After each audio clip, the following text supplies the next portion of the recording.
ଶ୍ରୋତା ବନ୍ଧୁ, ଆସନ୍ତୁ ଶୁଣିବା ଜାତକ କଥାରୁ କାହାଣୀଟିଏ। କାହାଣୀର ନାଁ ହେଲା ବୁଝି ବିଚାରି କାର୍ଯ୍ୟ କଲେ। ବୋଧିସତ୍ତ୍ୱ ଏକଦା ବାରାଣାସୀ ନିକଟବର୍ତ୍ତୀ ଏକ ଗ୍ରାମରେ ଗୋଟିଏ ବଣିକ ପରିବାରରେ ଜନ୍ମଗ୍ରହଣ କରିଥିଲେ। ସେ ବାଣିଜ୍ୟ କାରବାରରେ ଢେର ଉନ୍ନତି କରି ସେ ଅଞ୍ଚଳର ଜଣେ ବିଶିଷ୍ଟ ବ୍ୟକ୍ତି ଭାବରେ ପରିଚିତ ହୋଇଥିଲେ। ସେହି ଅଞ୍ଚଳରେ ଆଉ ଜଣେ ବଣିକ ମଧ୍ୟ ଥିଲେ। ତାଙ୍କର ବାଣିଜ୍ୟ ବେପାର ଭଲ ଚଳୁଥିଲେ ମଧ୍ୟ ସେ ବୋଧିସତ୍ତ୍ୱଙ୍କ ଭଳି ଏତେ ବୁଦ୍ଧିମାନ ନଥିଲେ। ଥରେ ବୋଧିସତ୍ତ୍ୱ ଗୋଟିଏ ଦୂର ଜାଗାକୁ ତାଙ୍କର ବେପାର ନେଇ ଯିବାକୁ ସ୍ଥିର କଲେ। ସେ ଖବର ପାଇଲେ ଯେ ଅନ୍ୟ ବଣିକ ଜଣକ ମଧ୍ୟ ସେହି ଅଞ୍ଚଳକୁ ଯିବାକୁ ପ୍ରସ୍ତୁତ ହେଉଛନ୍ତି।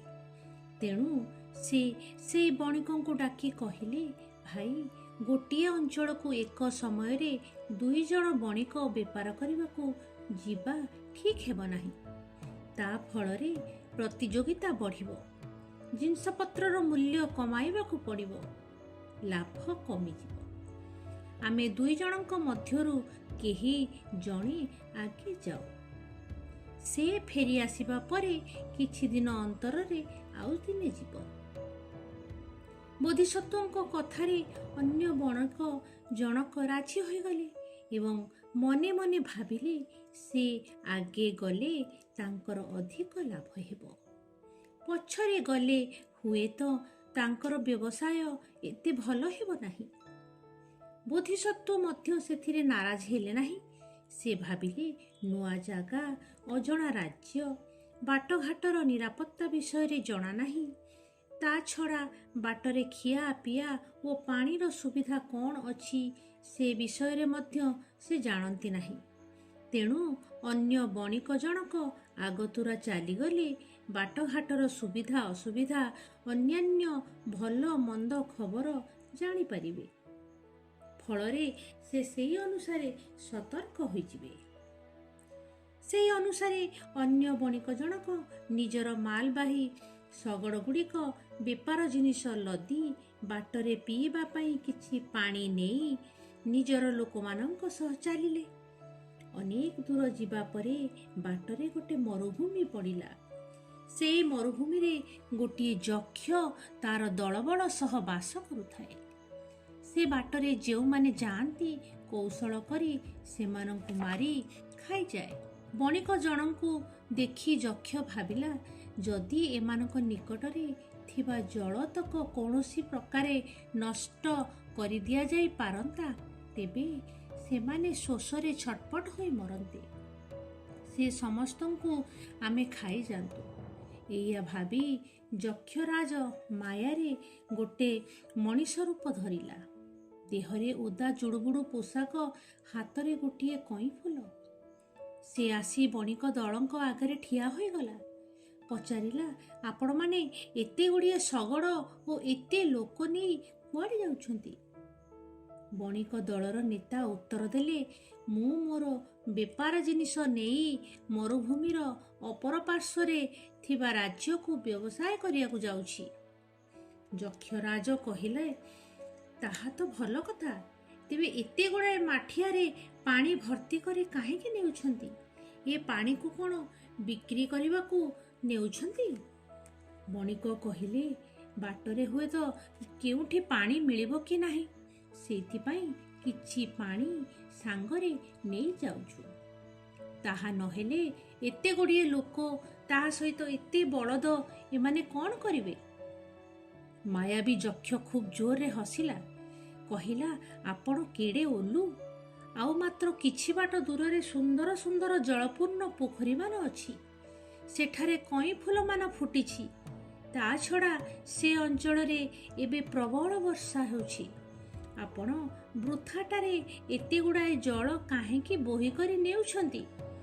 ଏଗୁଡ଼ାକ ଏଇଠାରେ ଢାଳି ଦିଅନ୍ତୁ, ତାହେଲେ ଶଗଡ଼ର ବୋଝ ହାଲକା ହୋଇଯିବ।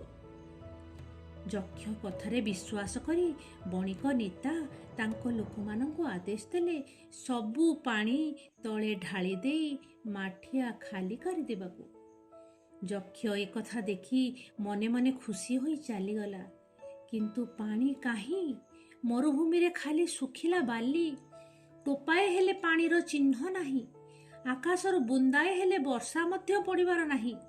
ଶୁଖିଲା ବାଲି, ଟାଇଁ ଟାଇଁ ଖରା। ଶୋଷରେ ଡହଳ ବିକଳ ହୋଇ ବଳଦ ଛଟପଟ ହୋଇ ସେଠାରେ ମରି ଶୋଇଗଲେ।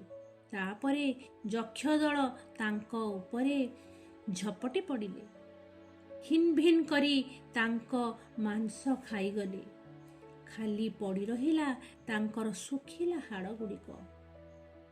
କିଛିଦିନ ପରେ ବୋଧିସତ୍ତ୍ୱ 500 ଶଗଡ଼ରେ ତାଙ୍କ ବେପାର ଜିନିଷ ଲଦି ନିଜର ଦଳବଳ ସହିତ ସେହି ଦେଶକୁ ବାଣିଜ୍ୟ କରିବାକୁ ବାହାରିଲେ। ଗଲାବେଳେ ସାଙ୍ଗରେ ଯଥେଷ୍ଟ ଖାଇବା ଜିନିଷ ଏବଂ ପିଇବା ପାଇଁ ପାଣି ମଧ୍ୟ ନେଲେ। ସେ ପୂର୍ବର ବଣିକଙ୍କ ଭଳି ଯକ୍ଷରାଜ ବାସ କରୁଥିବା ମରୁଭୂମିରେ ପ୍ରବେଶ କଲେ। ଯକ୍ଷରାଜ ଏଥର ଆଉ ଦଳେ ବେପାରୀଙ୍କୁ ଦେଖି ମନେ ମନେ ଖୁସି ହୋଇଗଲେ।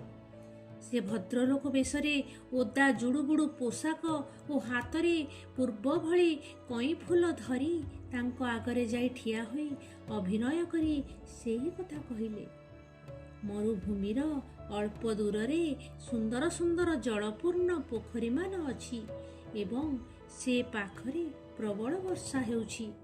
ତେଣୁ ପରିଶ୍ରମ କରି ଅଯଥା ପାଣି ବୋହି କରି ନେବା ଅନୁଚିତ। ବୋଧିସତ୍ତ୍ୱଙ୍କର ଏଥିରେ ତିଳେ ହେଲେ ବିଶ୍ୱାସ ହେଲା ନାହିଁ। ସେ ଜାଣିପାରିଲେ ଭଦ୍ରଲୋକ ବେଶରେ ଆସିଥିବା ଲୋକଟି ଗୋଟିଏ ମାୟାବୀ ଅପଦେବତା।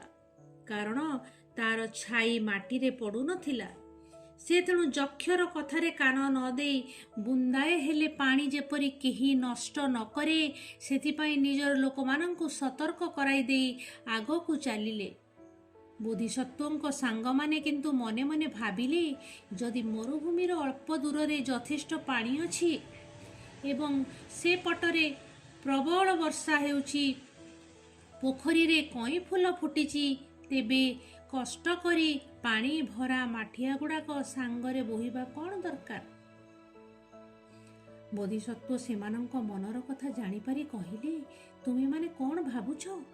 ସାଙ୍ଗମାନେ କହିଲେ, ଆମେ ଭାବୁଛୁ ଅଳ୍ପ ଦୂରରେ ଯଦି ଜଳ ମିଳିବ ଏବଂ ସେ ପାଖରେ ବର୍ଷା ହେଉଛି, ତେବେ ଏ ମାଠିଆ ପାଣି ଗୁଡ଼ିକ ବୋହି କରି ନେବା କାହିଁକି? ବୋଧିସତ୍ତ୍ୱ କହିଲେ, ତୁମେ ମରୁଭୂମିରେ ଏତେ ବାଟ ଆସିଲା ପରେ କେଉଁଠି ବୁନ୍ଦାଏ ହେଲେ ପାଣି ଥିବାର ଦେଖିଛ କି? ସାଙ୍ଗମାନେ କହିଲେ, ନା। ବୋଧିସତ୍ତ୍ୱ କହିଲେ, ଦୂରରେ ଯଦି ବର୍ଷା ହେଉଛି ତେବେ ଆକାଶରେ ମେଘ ଦେଖୁଛ କି? ସାଙ୍ଗମାନେ କହିଲେ, ନା। ଘଡ଼ଘଡ଼ି ଶୁଭୁଛି କି? ବିଜୁଳି ମାରିବାର ଦେଖାଯାଉଛି କି? ସାଙ୍ଗମାନେ କହିଲେ, ନା। ବୋଧିସତ୍ତ୍ୱ ପୁଣି କହିଲେ, ସେପଟରୁ ପକ୍ଷୀ ଉଡ଼ି ଆସୁଥିବାର ଦେଖୁଛ କି? ଅତି କମରେ ଶୀତଳ ପବନ ଆସୁଥିବାର ଅନୁଭବ କରୁଛ କି? ସେଭଳି କିଛି ଦେଖୁନାହାନ୍ତି କି ଅନୁଭବ କରୁନାହାନ୍ତି ବୋଲି ସାଙ୍ଗମାନେ କହିଲେ। ବୋଧିସତ୍ତ୍ୱ କହିଲେ, ଏଭଳି କୌଣସି ଲକ୍ଷଣ ନ ଦେଖି ଦୂରରେ ଜଳାଶୟ ଥିବା ଅଥବା ବର୍ଷା ହେଉଥିବା କିପରି ବିଶ୍ୱାସ କରିଗଲ? ତୁମେ ଜାଣିନ, ସେ ହେଉଛି ଗୋଟେ ଛଦ୍ମବେଶୀ ଯକ୍ଷ। ସେ ମରୁଭୂମିର ରାଜା। ତା କଥା ମାନି ସବୁତକ ପାଣି ଢାଳି ଦେଇଥିଲେ ତୁମର ଜୀବନ ରହିଥାନ୍ତା। ହୁଏତ ଆମ ପୂର୍ବରୁ ଏ ପଥରେ ଯାଇଥିବା ବଣିକ ଦଳ ତାହାରି ହାବୁଡ଼ରେ ପଡ଼ିଛନ୍ତି ଏବଂ ସେମାନଙ୍କର ସର୍ବନାଶ ହୋଇଛି। ନ ବୁଝି ନ ବିଚାରି ହଠାତ୍ କୌଣସି ଜଣେ ଅପରିଚିତ ଲୋକର କଥାରେ ଭଳିଯିବା କେବେ ହେଲେ ବୁଦ୍ଧିମାନର କାର୍ଯ୍ୟ ନୁହେଁ।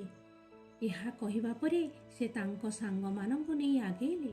ସତକୁ ସତ କିଛି ଦୂରରେ ଦେଖିଲେ ଗୁଡ଼ିଏ ହାଡ଼ କଙ୍କାଳ ଛିନ୍ଛତ୍ର ହୋଇ ଏଣେ ତେଣେ ପଡ଼ିଛି। ମାୟାବୀ ଯକ୍ଷର କଥାରେ ଭୁଲି ତାଙ୍କ ପୂର୍ବରୁ ଆସିଥିବା ବଣିକ ଦଳର ଯେ ଏଭଳି ଅବସ୍ଥା ହୋଇଛି ତାହା ବୁଝିବାକୁ ଆଉ ବାକି ରହିଲା ନାହିଁ। ବୋଧିସତ୍ତ୍ୱ ଜଲ୍ଦି ଜଲ୍ଦି ମରୁଭୂମି ପାର ହୋଇ ଚାଲିଗଲେ। ଠିକ୍ ରାଜ୍ୟରେ ପହଞ୍ଚି ବାଣିଜ୍ୟ ବେପାର କରି ଯଥେଷ୍ଟ ଧନ ଉପାର୍ଜନ କରି ପୁଣି ନିରାପଦରେ ନିଜ ରାଜ୍ୟକୁ ଫେରି ଆସିଲେ। ଶ୍ରୋତାବନ୍ଧୁ, ଆଉ ଏକ ସୁନ୍ଦର କାହାଣୀ ନେଇ ମୁଁ ଉପସ୍ଥିତ ହେବି ମୋର ଆଗାମୀ ଅଧ୍ୟାୟରେ। ନମସ୍କାର।